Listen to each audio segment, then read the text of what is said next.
Alright, so that next exercise is another thing that's going to be really great for your right hand picking and also your left hand technique, as well as what I was playing there is called the chromatic scale. And basically what I was doing was I took this A note right here and I played every possible note through 1 octave, 2 octaves, and then I went back down. And so in other words, I'm not missing one note. They're all half steps from this A all the way up to this A. And I find that this one has helped me a lot connect some of my chromatic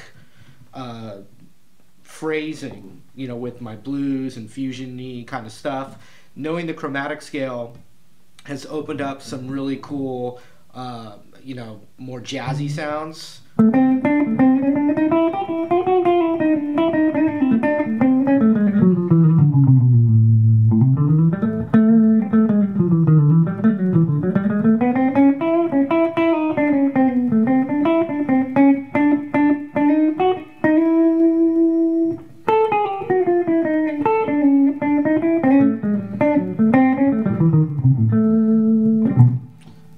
Example like that. So what we want to do is we want to take, and I'm just doing it in A, but you can start on any note and do the same thing. It'll work the same way. We're going to take this note A with our index finger and we're going to just go up half steps and alternate my right hand picking. Just like that.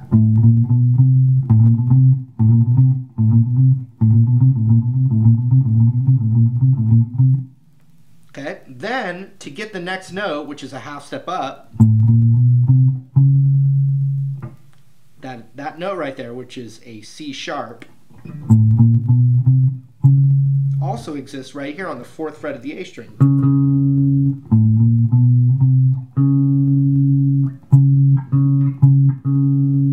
So we want to go like this. You scoot your index finger back and you do the same thing there. Then, to go a half step higher, we're going to do the same thing right there. Then, another shift to the 2nd fret. This is really cool though. It's my favorite spot of the chromatic scale is that we don't have to do that to the B string. It's 2.5 step different than the other strings. So to go a half step higher than our 5th fret on the G, we just go to the 2nd fret on the B.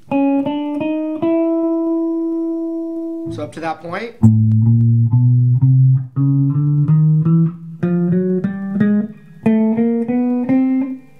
no shift.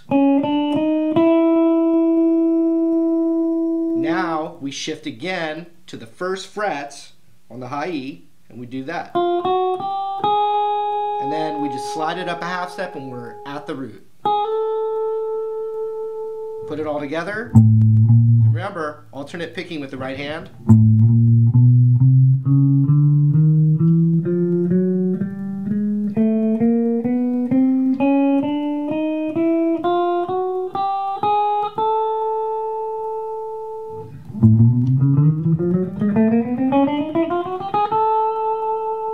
And you want to try and play it fluid with each note, you know, having the same amount of attack and also not having a pause to get to the next hand position.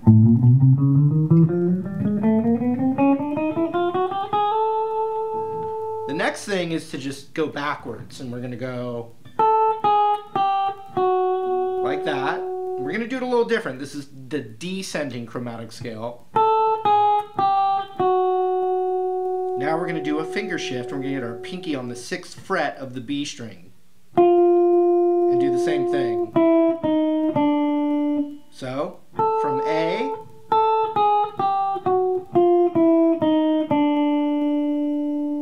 no shift to the G string, so we just go to the 6th on the G. Same thing, shift to the 7th fret on the D string, 8th fret on the A string, 9th fret on the E string, half step slide, and you're there.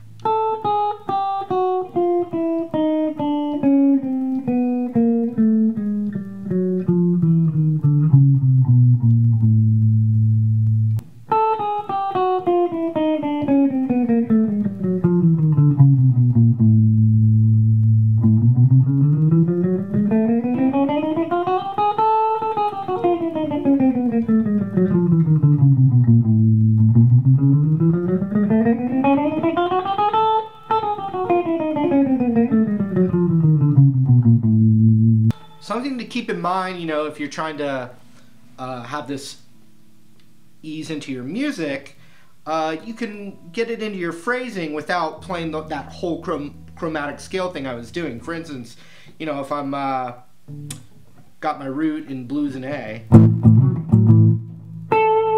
you know, or a swing kind of thing.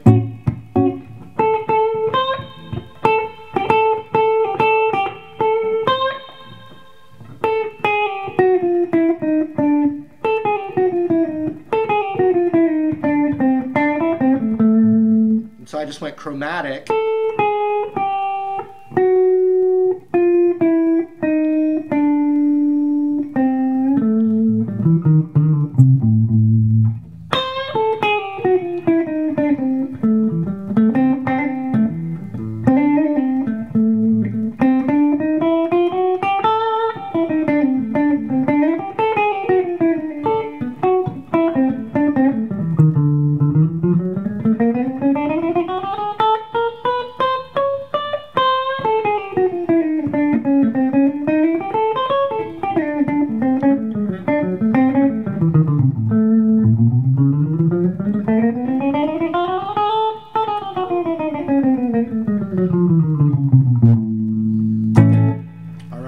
The chromatic scale.